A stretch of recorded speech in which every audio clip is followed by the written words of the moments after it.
Okay.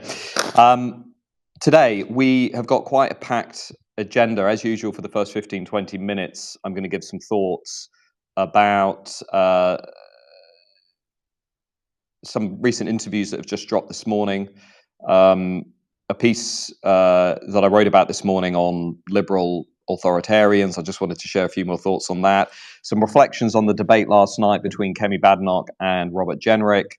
I've got some new data on what's happening in the US swing state polls and some thoughts on the next big dividing line in our politics here in Britain, which is our membership of the European Convention on Human Rights. I think this is going to be the next big Brexit, if you like, the next big political point in our country's politics.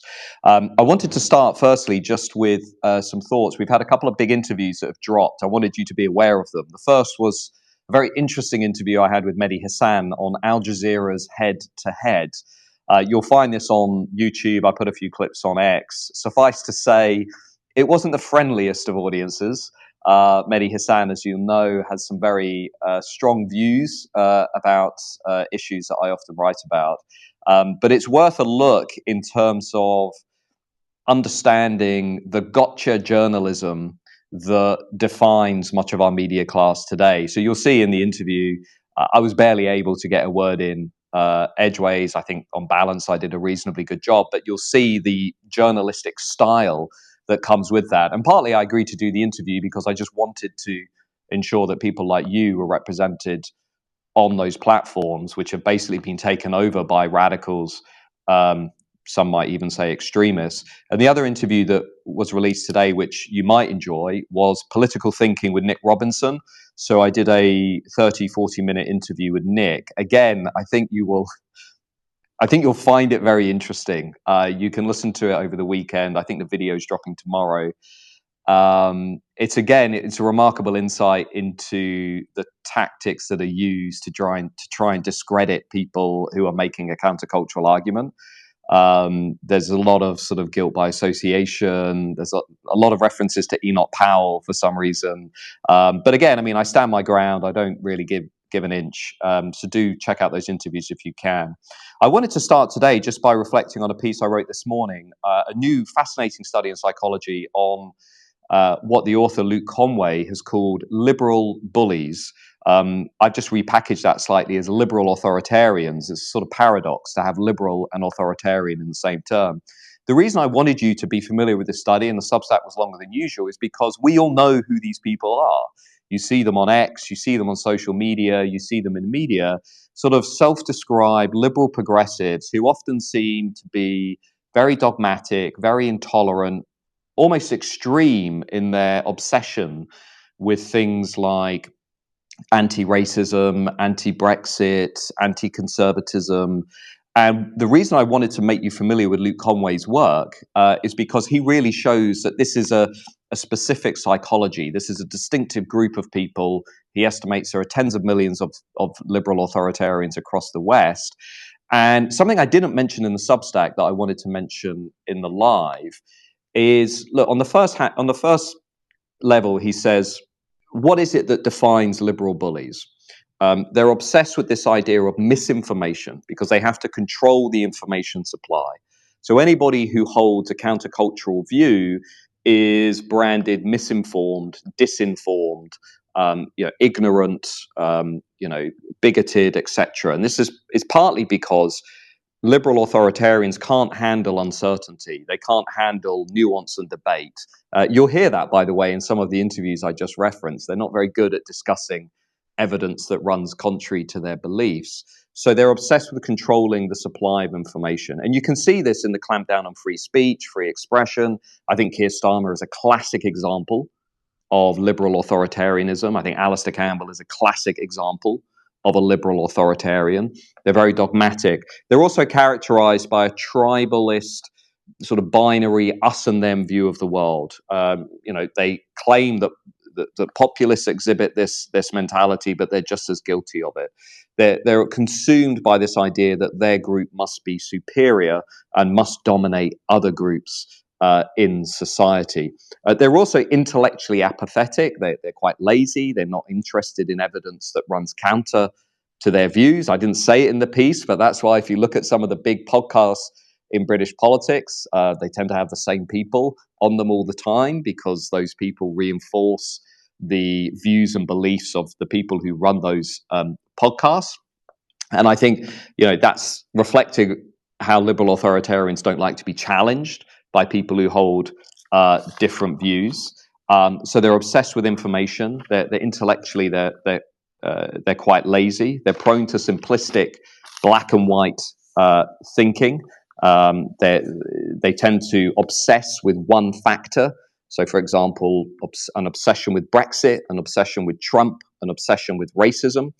So do check out the piece. But I just wanted to add to it with the live, something I didn't mention in the piece. What is utterly remarkable about this research by Luke Conway is he makes the point that for 50 years, psychologists have basically looked only at what they call right-wing authoritarianism. And they basically corrupted the research. They came up with these scales whereby they sort of convinced themselves that liberals were not capable of being authoritarian, only conservatives could be.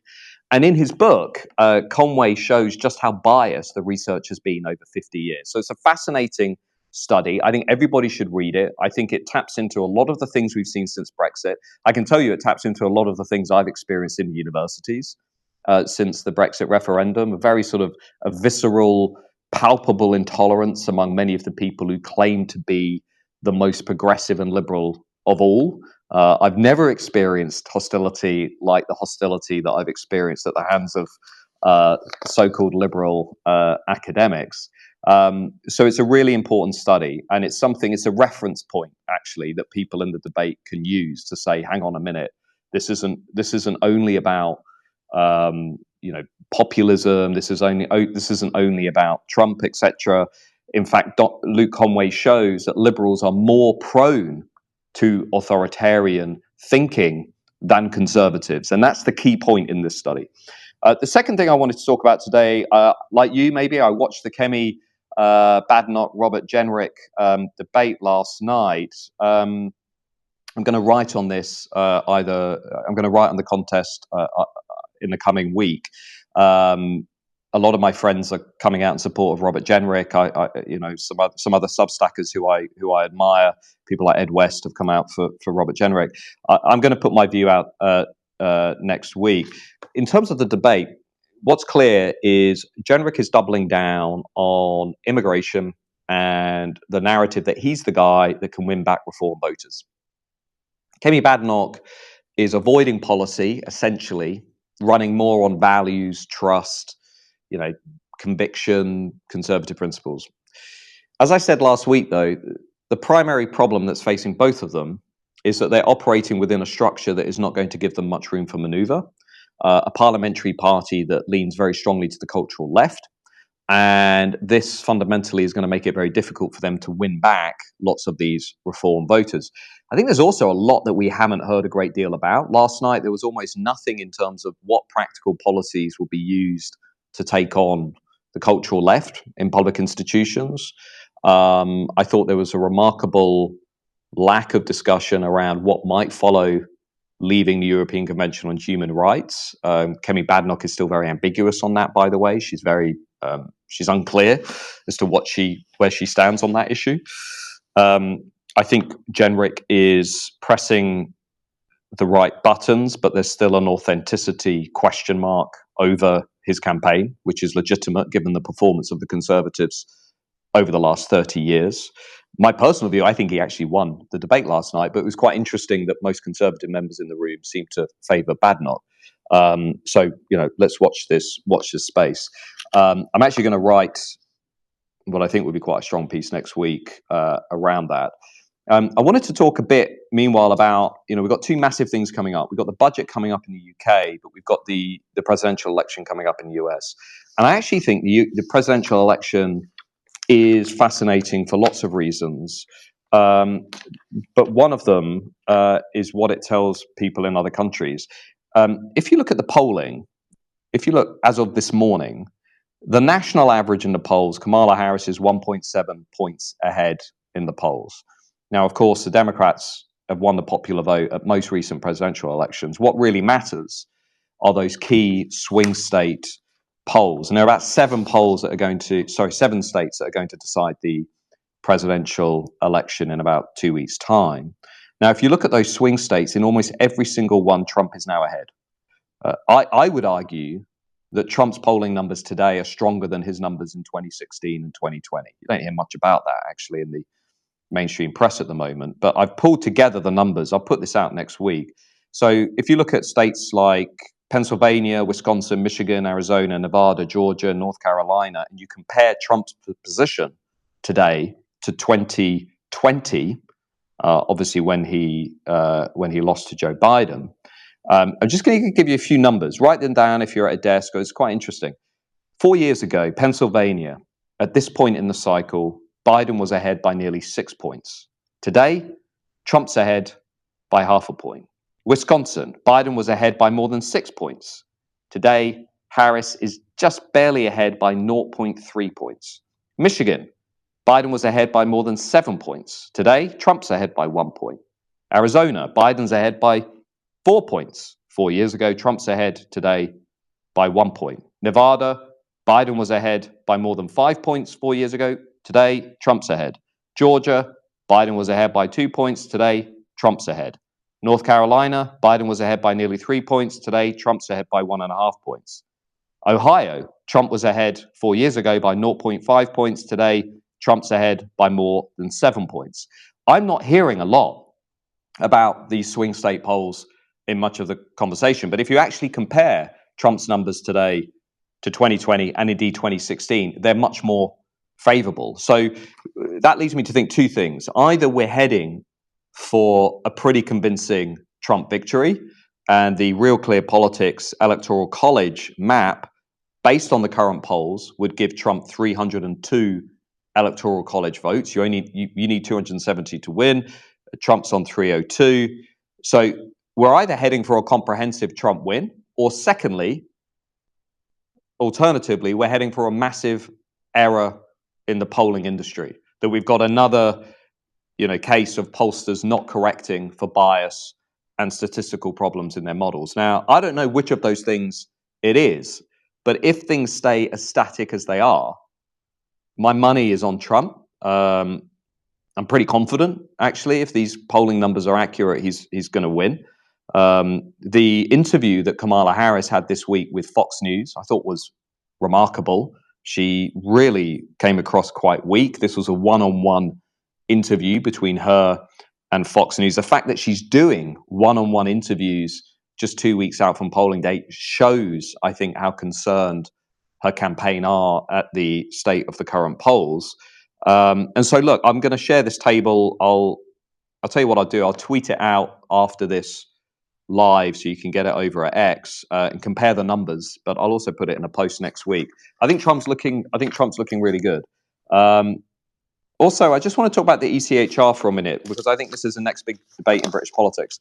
I did a piece this week. It was one of the most read pieces of the year. 10 reasons why we need to leave the European Convention on Human Rights. And it was, provocative. It was challenging, because I basically pulled together 10 individual cases that I find utterly depressing, really shocking, and revealing in just how little control and influence we have over our own borders and the security and safety of our own people. And some of those cases you will have known. I've talked a lot about the case of Thomas Roberts in Bournemouth, because I think it is utterly outrageous that the guy who murdered him was even allowed into the country to begin with, not to mention the long line of state failures that followed the arrival of that guy into the country, a 19-year-old masquerading as a 14-year-old. But only this morning, as another great example, I've just put it on X, Iraqi goat herders who found their way into the UK, joined an organized criminal gang of Kurds and Iraqis, ended up in Aberystwyth in Wales, a small community of 15,000 people, started dealing cocaine, used car washes and shops on the high street as front businesses for this drug empire, getting our own people addicted to drugs, breaking our laws, entering the country illegally, setting up fraudulent businesses, and then they just send one of the guys to prison for 3 years. And we've just put somebody in prison for 2.5 years for what they wrote on Facebook. I mean, it's absolutely mind-numbingly crazy and insane, and it shouldn't be happening in modern Britain. But it's another example of how we don't have the legal architecture that we need to prioritize the safety and security of the British people. So the ECHR debate, make no mistake, it is coming down the track. It's going to be the big debate in British politics for the next 5 years. Reform are going to be making the argument over and over again that we need to leave the European Convention on Human Rights. If Robert Jenrick wins the leadership of the Conservative Party will, I assume, have that as their official policy going into the next general election in 2029. We should leave the ECHR. I think increasingly the number of cases that are going to be coming to light, I mean, it's not remotely enjoyable to point this stuff out. It's actually sickening to know that we're going to spend the next 5 years drawing attention to criminals and thugs and murderers and rapists who are in the country abusing our laws, and we're having to point to it until somebody in the political class actually takes action and does what needs to be done. Now, I've been very clear.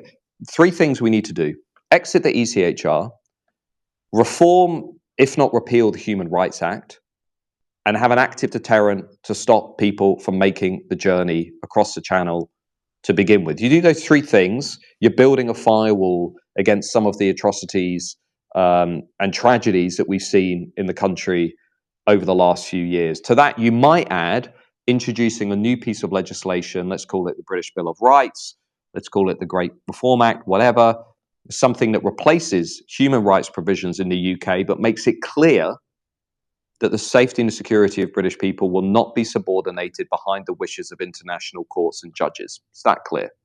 Now, I've polled the ECHR question from multiple angles, and consistently, if you make the argument to British people that we should exit the ECHR in order to increase the security and safety of British people, it's not even close. If this goes to a referendum, for example, this isn't going to be a 52-48 referendum. It's going to be like a 70-30 referendum. The argument is a very easy argument to make. If you want to keep your family safe and secure, if you want to keep your children safe and secure, we need to exit the ECHR and redesign our legal architecture. That's why nobody in Westminster wants to have this debate. They've seen the polling, they know the numbers. This is not like remain or leave when it comes to the European Union. So just keep that in mind. ECHR will be the next big debate in British politics. And at the moment, I personally feel as though people on our side of the debate, you might disagree with me, that's fine, but people on my side of the debate, I feel like we're winning this argument. It is only a matter of time until we force through some substantive change. I'm just going to move on to the questions because I promised you 15, 20 minutes. And just to say, if you're watching this Substack Live on other platforms after the event, this goes exclusively to our founding and paid subscribers before anybody else, days before anybody else, then don't forget to hit like and subscribe and to share it with your friends and family. We'll be putting Substack Lives in the future on different platforms, but exclusively this goes to our founding and paid subscribers before anybody else. We've had a question from Ian. It's the most popular question on the site. How do we successfully challenge liberal authoritarians? Which I think is something I've been doing over the last couple of weeks in my debates with Mehdi Hasan and others. My honest view is, so I think it's usually at this point where somebody in academia will say, well, we need to bring everybody together, we need to have a discussion and have a reasonable debate about what we want to do in society, etc. I don't actually think that's the way forward at all. As Luke Conway shows, liberal authoritarians are not interested in evidence that challenges their worldview. They are lazy and apathetic when it comes to dealing with things that do not enforce their existing beliefs. They are very keen to punish and silence dissenters and people who are opposed to their own politics.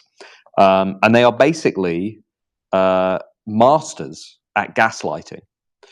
The example that Luke Conway gives is what's happening in schools in America.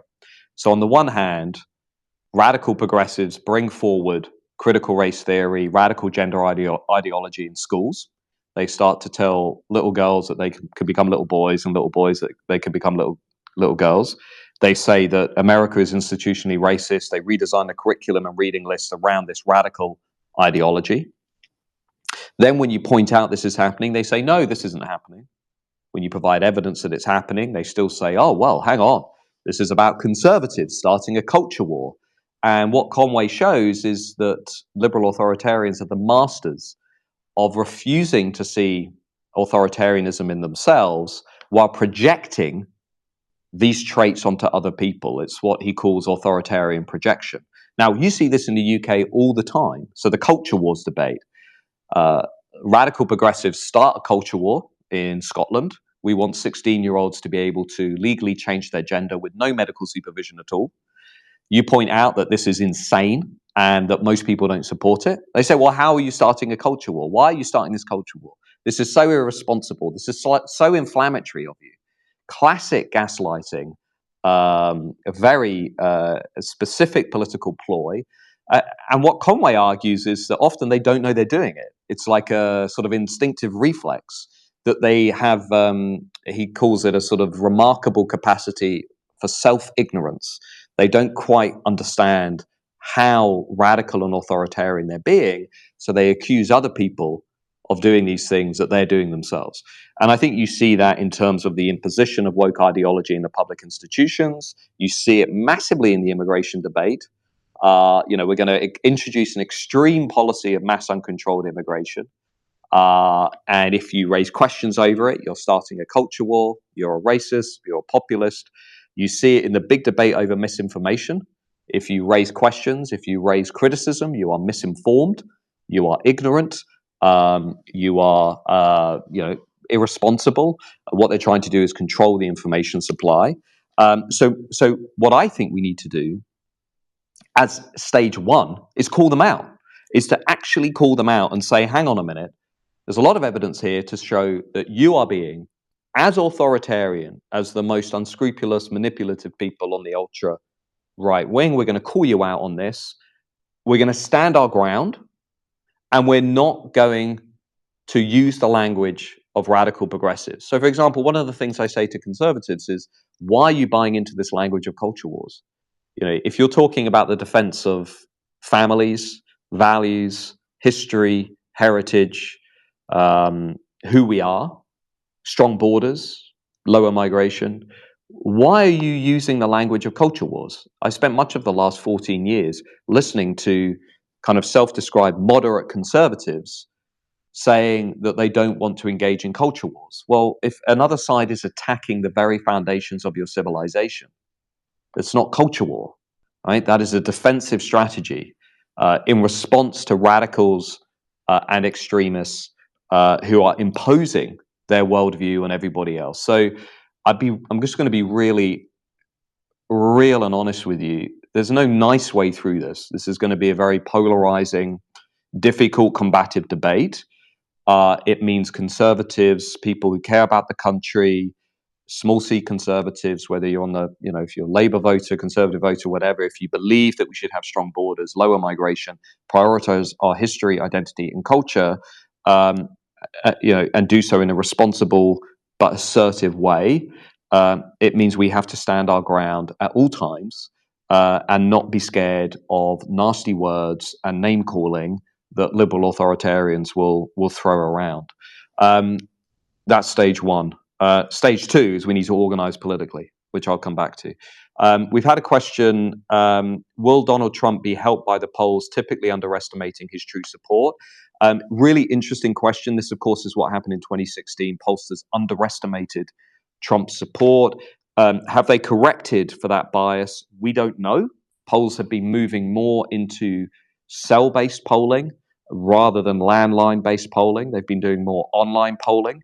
We're going to have to wait and see. My suspicion is that Trump is going to do better than expected among African American voters. His support is twice as high among African Americans today than it was in 2016. He's going to do very well among Hispanic Latino voters. His support is much higher among those groups than it was 4 years ago and 8 years ago. He's going to do very well among people who haven't passed through the universities, who are, working in industry, trades, etc. And he's going to do very well among men and in small towns, medium towns, outside the cities and the college towns.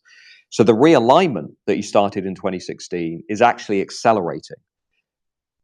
British conservatives could learn a lesson from that because they had the same realignment, but now they completely fumbled it, which is why Reform has a unique opportunity to tap into that realignment and continue that realignment by targeting the Labour's Red Wall, coastal towns, areas outside of London and the universities, and be very organised in terms of how they do that.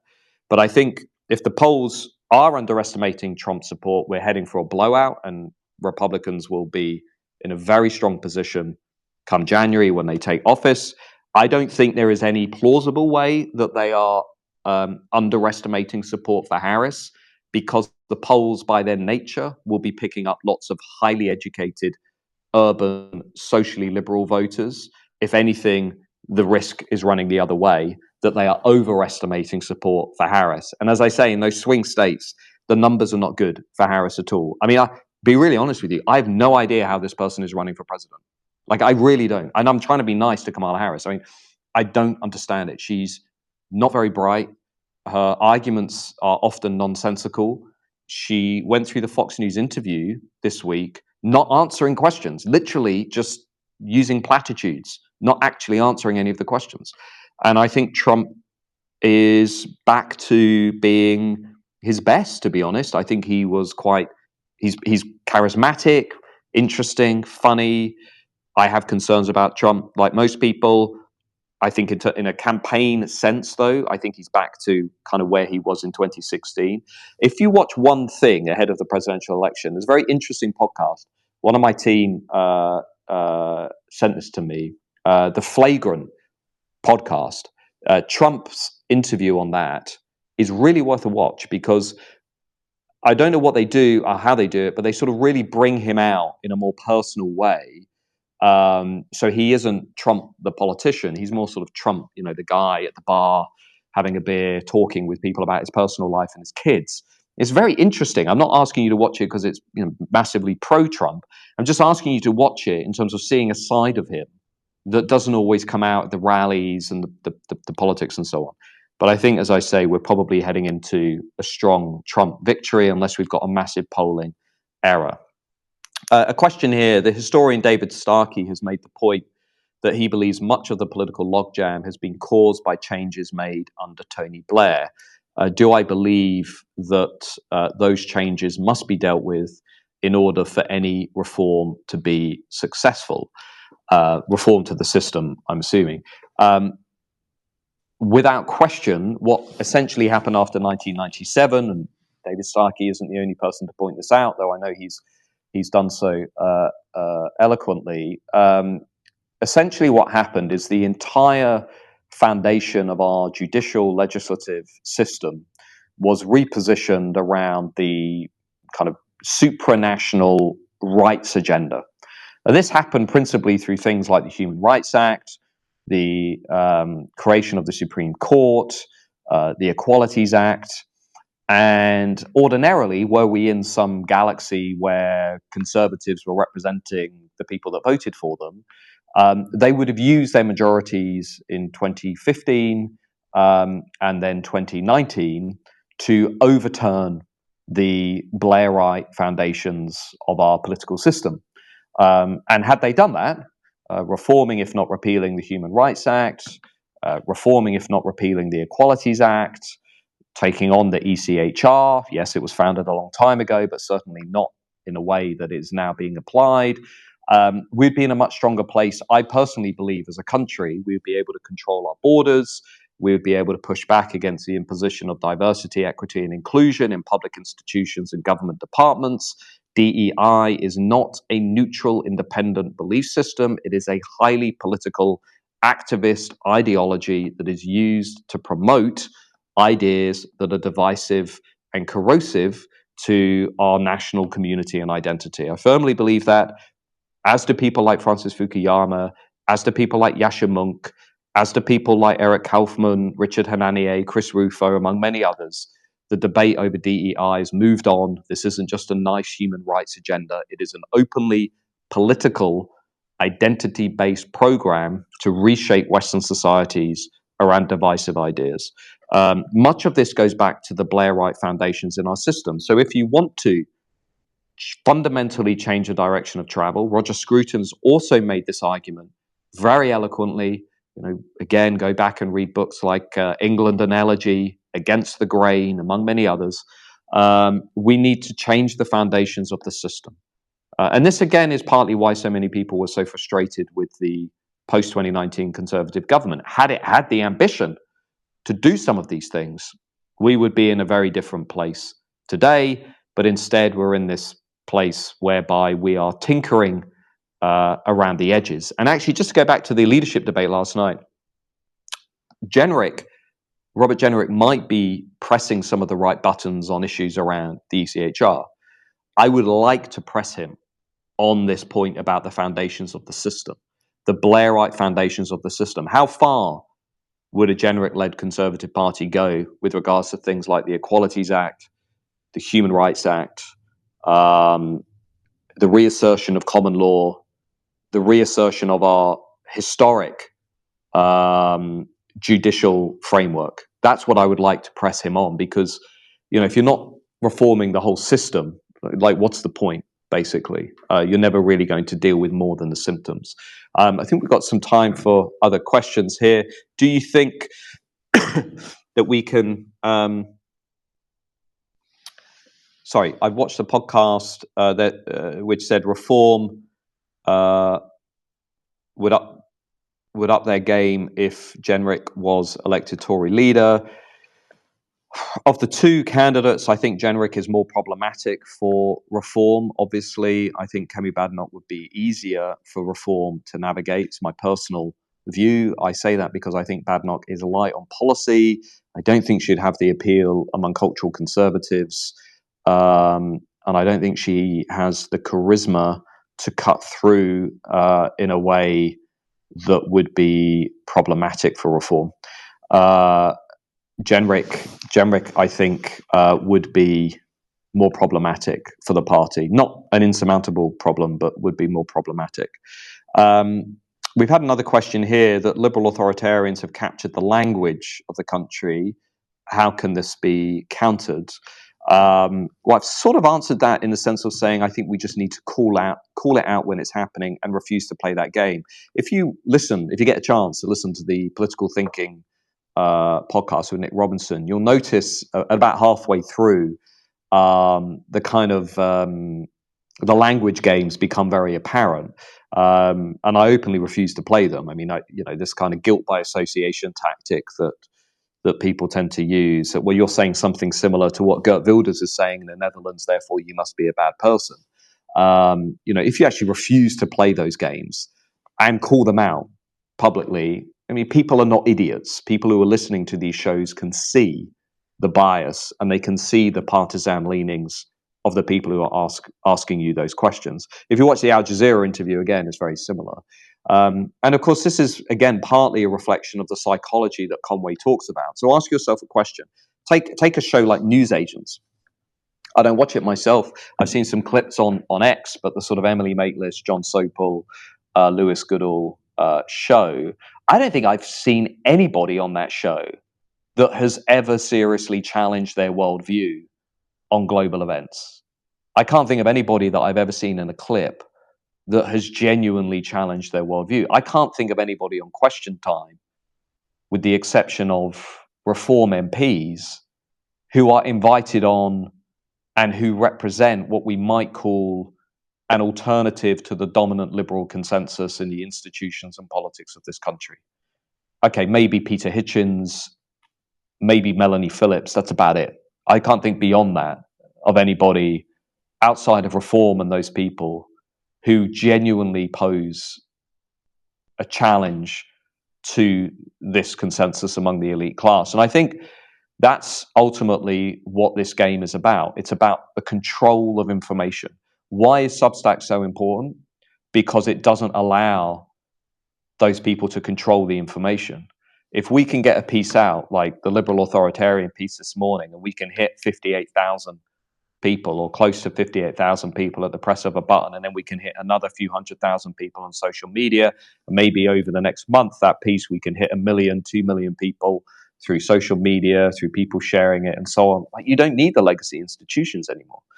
And so the control of information for that group has gone, which is why I think they find the uncertainty and the volatile nature of our public debates now so troubling. I mean, they essentially have had a sort of collective breakdown since 2016 because they can't control the supply of information. So you've seen a sharp crackdown on free speech, free expression, the rise of things like misinformation, disinformation, BBC Verify, you know, this kind of narrative they have that, well, all of these things that seem to challenge our view, there must be something wrong with them. They must be based on dodgy statistics or things that we're not, you know, we can't control. And I've noticed this since Substack. You know, there's a tendency to belittle or downplay alternative media. The reality is the alternative media we are building is more powerful and will be more powerful, is becoming more powerful than much of the legacy media. That is the reality. They are only now beginning to realize the power that is coming with this alternative media ecosystem. I've had a question: Do I think that no matter who wins the Conservative Party leadership, the wets in the party, along with the civil service, will block any attempts to leave things like the European Convention on Human Rights and undo the Blairite foundation of the system? Of course, absolutely. There will be entrenched resistance and opposition to anything that challenges the status quo. There was a remarkable report this week that showed the productivity rates in the Home Office just before the general election. Basically, nobody was doing their work. No cases were being reviewed. No cases were being dealt with in terms of illegal migrants and asylum seekers. So the system basically ground to a halt, as you saw post 2016 in the US. When the state does not want to enact a particular policy, as we saw in the Home Office, when civil servants threatened to strike because they did not want to work on the Rwanda policy, those people need to be removed from the state institutions. End of story. They are there to enact the will of people. It is from the people that we derive popular sovereignty, legitimacy, and authority. So again, this goes back to reform, and it goes back to the next political revolt that needs to happen, which is it's not enough setting out your challenge to the consensus. You also now have to set out a comprehensive plan for how you're going to implement that in the face of a state and government departments that are inherently opposed to enacting those radical changes within the system. So there will be an almighty tussle if, for argument's sake, you ended up with a government that was committed to reducing legal migration to the tens of thousands. You know, imagine a tussle in the Home Office when it comes to changing the visa regimes or leaving the ECHR. Imagine the chaos in the Ministry of Justice and other government departments when it comes to implementing that, which is why fundamentally this counter-revolution that we are beginning to see unfold in Western democracies will have to come alongside a comprehensive plan for organizing the institutions of the state to deliver on that. And that means doing things like abolishing the Home Office, replacing it with a new government department, and ensuring that these organisms of the state are organized in a way that they can deliver on policies that have been elected, that have been selected by the British people. It's going to be very, very difficult. Of course, there's going to be entrenched opposition and resistance to all of it. We saw that during Brexit. Brexit was proof of concept. The state did everything it could essentially to dilute and block Brexit. in one form or other. First, we had the ridiculous debate over hard Brexit versus soft Brexit, and then essentially we had a prolonged attempt by the elite class to overturn Brexit or dilute it to such an extent that it really wasn't distinguishable from the status quo. It was only the reassertion of popular sovereignty through the 2019 general election that resolved the Brexit crisis. It was a reassertion of the people against a system that was anchored in an entrenched opposition to delivering what the people wanted. And in the same way, if you want to change the system along the lines of some of the things I talk about and write about, you are going to need to mobilize popular sovereignty against that system. That is the only way you are going to be able to get things through. So, that's ultimately the way that things will need to be done in the future. Given that liberal authoritarians aren't liberal in any worthwhile sense, don't we need a new word to describe them, such as elitist? Yes, I think that's fair enough. I don't want to spend too much time on terminology. Luke Conway calls them liberal bullies. Eric Kaufman has called them illiberal progressives. Call them the woke. John McWhorter calls them the elect in his book on woke racism. There are lots of different words. The reason I called them liberal authoritarians is, on the one hand, it generates interest. Well, how can you have a liberal authoritarian? But also, they themselves use the words liberal and progressive to describe themselves. They are self-described liberals and progressives, but they're not actually liberal in any serious sense at all. I've been influenced by some of the work. Yascha Mounk's book, The Identity Trap, is very good. Yascha's on the left. He advised Barack Obama and Tony Blair. Francis Fukuyama's book, Liberalism and Its Discontents, is very good. Fukuyama makes a very convincing case for why these people are not liberal at all. They reject individual rights in favor of group rights. They define people simply by their racial, sexual, and gender characteristics, which is very simplistic. They reject scientific knowledge and empiricism when it conflicts with their religious-like beliefs. They repudiate their shared history, culture, and identity, so they have no interest in the things that hold nation states and national communities together. And they're deeply politically intolerant of other people in society. So for all those reasons, as Fukuyama argues, they're not really liberal at all. They're illiberal. Pardon me, I've just got a slight cough. Do I think that I could be shut down at some point? Do I think I could be shut down? I like to think I'm not saying things that are very controversial, although maybe I am. I think most of the things that I'm saying are supported by a large majority of people in this country. By that, I mean upwards of 2/3 of people. I can assure you, if there was an attempt to try and shut me down, it wouldn't be quiet. I would be as public as possible and would not go anywhere. I would merely, move to some other vehicle. I invested heavily in Substack because they specifically made a pitch to protecting free speech and free expression. I have the support of people like you, which means a great deal to me. It allows me to say what I want to say in the national conversation. I can't tell you how many people on a daily basis now will say hello in the street or on trains and say something along the lines of keep saying what you're saying, keep doing the good work. That's, for me, that's like rocket fuel. Like, just, if I know I've got people behind me supporting me, like, I'm 100% all in. I keep going. We keep going and going and going. We give voice to people who are not able to be in the system making these arguments because they're busy with their daily lives, but they want someone out there representing them. And in that sense, I'm sure there'll be attempts to, there has been an attempt of sorts among my old colleagues to try and sort of, stigmatize me. But those people don't really matter. They tend to be working in universities. They're not really in the public debate. They don't have a mass following, so they can be largely ignored. But no, I keep going until we get change. If the problem is liberal institutional extremism, surely the practical solution is more democracy. Calling out liberal extremists as undemocratic or anti-democratic, I completely agree.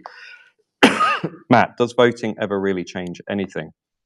I do vote. I voted for Brexit. We voted to leave, but as far as I'm concerned, we never truly left. I voted for Boris Johnson. It didn't change anything. I will continue to vote, but I'm starting to get very disillusioned. I think that comment speaks for a lot of people in this country. Remember, the reason that Brexit crossed the line was because so many non-voters voted. Now, my personal view is if you are utterly frustrated with the political system, you have two options. You can withdraw from this system and participate in what some people would call a retreat from the battle, the fight, the struggle. You can move abroad, you can hunker down and say, this is it, nothing's going to change.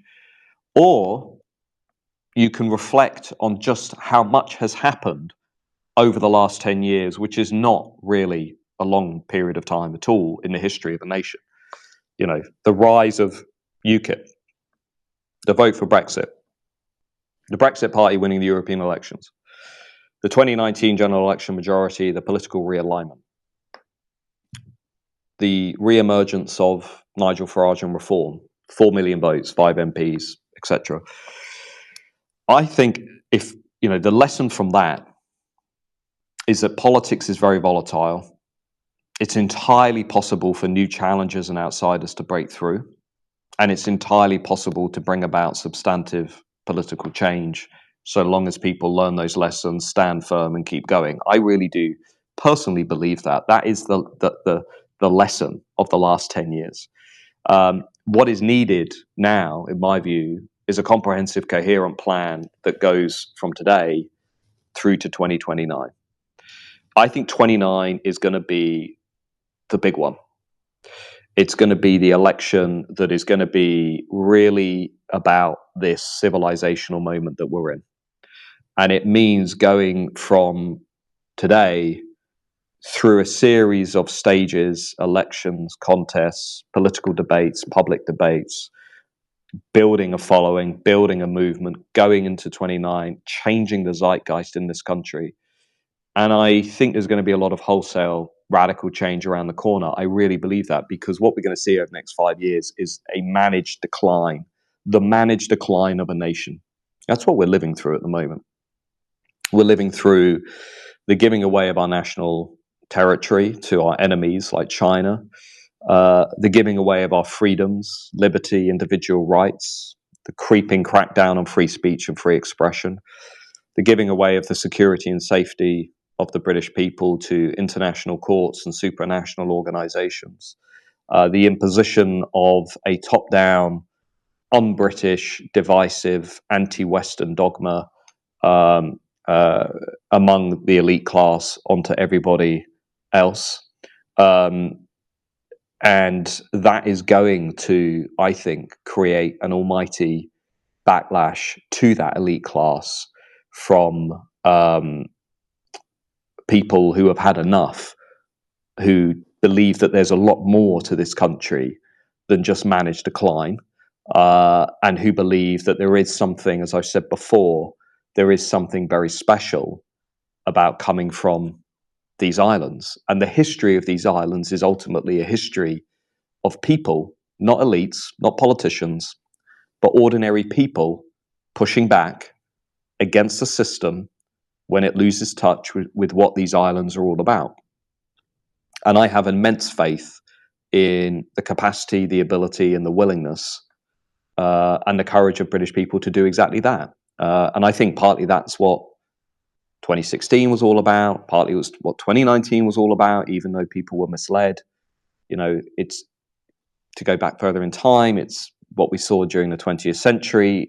You know, consistently, the masses have actually guided this nation and the people who rule this nation in a way that they weren't always expecting or aware of. And I think that will happen again. So I'm personally not invested in the rather gloomy narrative of the Great Retreat. I think, and also just while I'm having this conversation with myself, to see 20-year-olds buying into this narrative. I keep meeting Zoomer conservatives who are saying, well, there's nothing for me here in the UK and I'm going to move abroad. I find that profoundly depressing. It's exactly the time in your life when you should be digging in and campaigning and working to bring about change. Don't be so pessimistic. The panel and audience in the head-to-head program seemed very unbalanced and biased towards Mehdi Hasan's worldview. Is it possible to demand balance before doing a program like this? Well, I'll tell you a story. I insisted that they reserve seats for our Substack audience and community, and they gave me 25 seats in a room of about 200 people.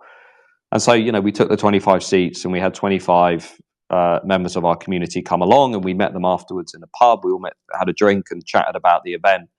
And they did make the point that this was relayed to me by members of our community, that they were kind of, I don't want to say segregated, but it was very obvious that they were, put in a separate section of the audience, as it were. But thanks to those people who came along, because a couple of them did ask questions that, when you get to the Q&A section, if it's online, did actually bring some balance, or at least created an opening for me to say something longer than 10 seconds before Mehdi Hasan cut me off. So that was really appreciated for those people who came along. And the balance isn't there. I mean, whether you listen to the Nick Robinson interview, the Mehdi Hasan, whether you watch Question Time, BBC, etc., we can all see the bias that exists within the established conversation, the national conversation. So you have to push forward people as much as possible. When that happened, there's another debate, that happened over the last week, which was my debate with Ash Sarkar for the Monk debate, which again, you can listen to online. And they asked Monk debate members, and I think it's fair to say Monk debate members, if you don't know the Monk debates, they're based in Canada. I mean, they're ultra liberal, elite kind of people, based in Toronto, in a very liberal kind of, some would say woke nation. And I debated Ash Sarkar on immigration, and the Monk debate audience, when they were asked who won the debate, 90% said me, 10% said Ash Sarkar. So I think if you can get into those forums, you can make a difference, and you can, get across some views. But obviously, being in those debates is really not in itself enough. This has to be about political change, and it has to be about political action. And the reason I've been doing these debates is just to try and sharpen up and get ready for, this kind of 5-year journey that I'm talking about. And it's about getting alternative viewpoints into those debates wherever possible. So getting on Question Time is the next big thing. We need to get on Question Time.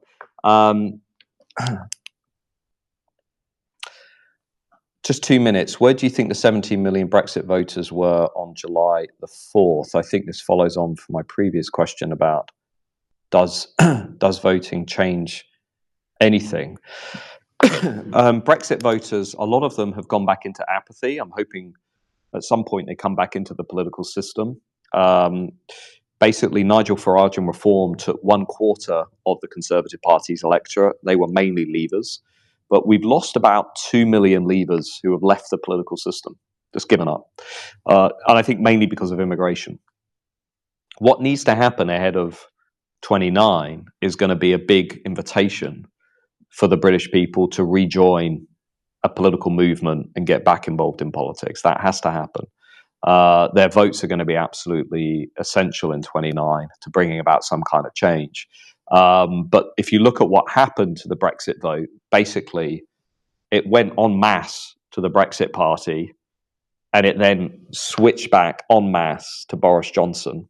Boris Johnson won 75% of all Brexit voters in 2019, which is, a phenomenal achievement, helped by Nigel Farage agreeing to stand down candidates, and of course Boris later reneging on the terms of that deal by presiding over mass uncontrolled immigration. But it goes to show that levers can be pragmatic. Now, where they go next, I think, is going to be fascinating. My working assumption is Reform will finish ahead of the Conservatives, possibly at local elections, if not at the Welsh elections. And what we really need are a couple of by-elections in industrial, red wall type areas, coastal towns, to get a sense as to where these people are going. So if you look at the national polls this week, we've had one poll, which is Labour 26, Conservative 26, Reform 21. So what you're seeing is the fragmentation of this two-party system, which is becoming a multi-party system. We're becoming a sort of European-style PR system, but within the constraints of a first-past-the-post two-party system. So that brings an enormous opportunity. Now, in the 80s, the SDP, the Social Democrats, came very close to breaking the two-party system. They came within, I think, 2 percentage points of replacing Labour. And that goes to show you need to reach this tipping point. And once you reach the tipping point, you go from 5 MPs, like Reform did on July the 4th, to suddenly having 100, 200 MPs. But that means you've got to eclipse your rival party in the popular share of the vote, and you've got to do so consistently and appear to be more credible. And it's this battle now between the Conservatives and Reform that's going to define the next, 3 to 5 years. And I think it's going to be a battle that will in many ways define the future of the country. And I write a lot about it. I don't need to say more than that. I think that's pretty evident. So we've reached the end of the hour. What I'd like to do is, we've done as many questions as we can. I'll read through all of the questions and comments after this call, because Archie just presents me with everything that you guys have said, and we're able to go through everything. If you're listening or watching this Substack Live after the event, then please consider sharing it with your friends and family, joining us at mattgoodwin.org, Substack of nearly 58,000 like-minded people. If you're watching this on social media, don't forget to hit like, subscribe, and follow. That would be appreciated. We covered a lot of ground. Got a lot of ground to cover next week. We're heading into the massive US elections and, of course, the budget, which I didn't mention at all today, but that's going to be, I think, a very gloomy moment in British politics. And check out those interviews. Let me know what you think about the interview with Nick Robinson. Drop me a note, drop me an email. I'd love to hear from you. We will always reply to emails that come in. Thanks for your time. Thanks for your support. As always, it makes it possible to have Archie here with me and to have our team cascading the information across social media, giving other people the arguments and the evidence and the stats they need to be making change in their own worlds and to inform this ongoing counter-revolution that is unfolding around us. Thank you for your time. See you soon. Thanks, everybody.